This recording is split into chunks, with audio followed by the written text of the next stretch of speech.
GST में input tax credit सिर्फ registered person claim कर सकता है जो गुड्स और सर्विसेज सप्लाई कर रहा है इन कॉन्टेक्स्ट विद बिजनेस।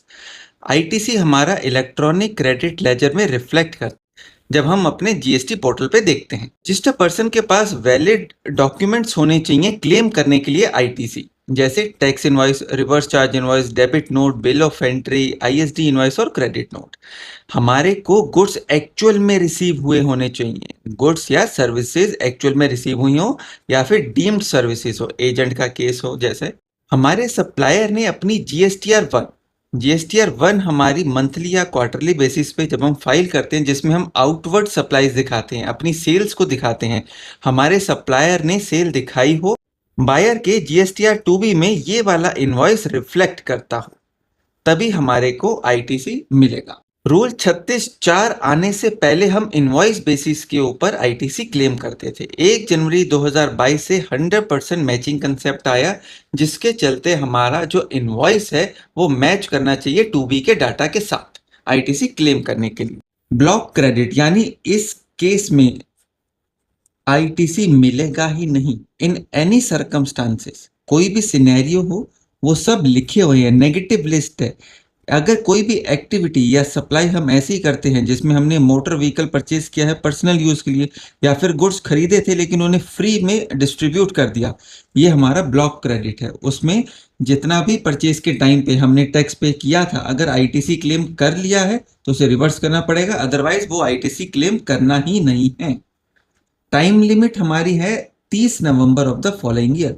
मेरा फाइनेंशियल ईयर अगर 25-26 है और 1 जनवरी 2026 का मेरा इनवॉइस है, तो मैं आईटीसी कब तक क्लेम कर सकता हूँ?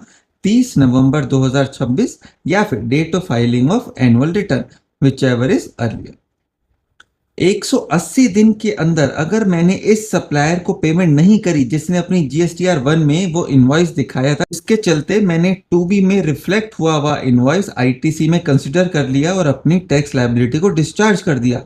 लेकिन अगर इसी सप्लायर को मैंने 180 दिन के अंदर पेमेंट नहीं करी तो मुझे आईटीसी रिवर्स करना पड़ेगा, साथ ही साथ इंटरेस्ट भी पे करना पड़ेगा। और जब मैं इस वाले सप्लायर को जब मैं पेमेंट कर दूंगा, तब मैं दोबारा आईटीसी क्लेम कर सकता हूं।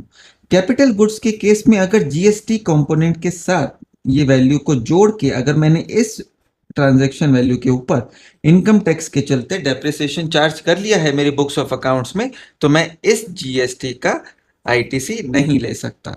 गुड्स रिसीव्ड इन लॉट्स, जब गुड्स रिसीव होते हैं हमारे को लॉट्स में, जिस टाइम पे मुझे लास्ट लॉट रिसीव्ड होगा उन गुड्स का, उस टाइम पे मैं आईटीसी क्लेम करूंगा। Last payment, first payment scenario ऐसा कुछ नहीं चलेगा। जिस महीने, जिस डेट को मुझे लास्ट लॉट रिसीव हो जाएगा, उस टाइम पर, उस टैक्स पीरियड में मैं आईटीसी क्लेम कर लूंगा। जल्दी से कंसेप्ट को रिवाइज कर लेते हैं। रजिस्टर्ड पर्सन क्लेम करेगा आईटीसी उन गुड्स और सर्विसेज के लिए जो बिजनेस के लिए यूज किए हों on the basis of valid invoices upload किया गया हो सप्लायर के थ्रू और हमारे जीएसटीआर 2B में रिफ्लेक्ट कर रहा हो। मैंने उस सप्लायर को 180 दिन के अंदर पेमेंट भी कर ली है और वो आईटीसी मेरा ब्लॉक क्रेडिट में नहीं फॉल करता और मैंने टाइमली क्लेम भी कर लिया था।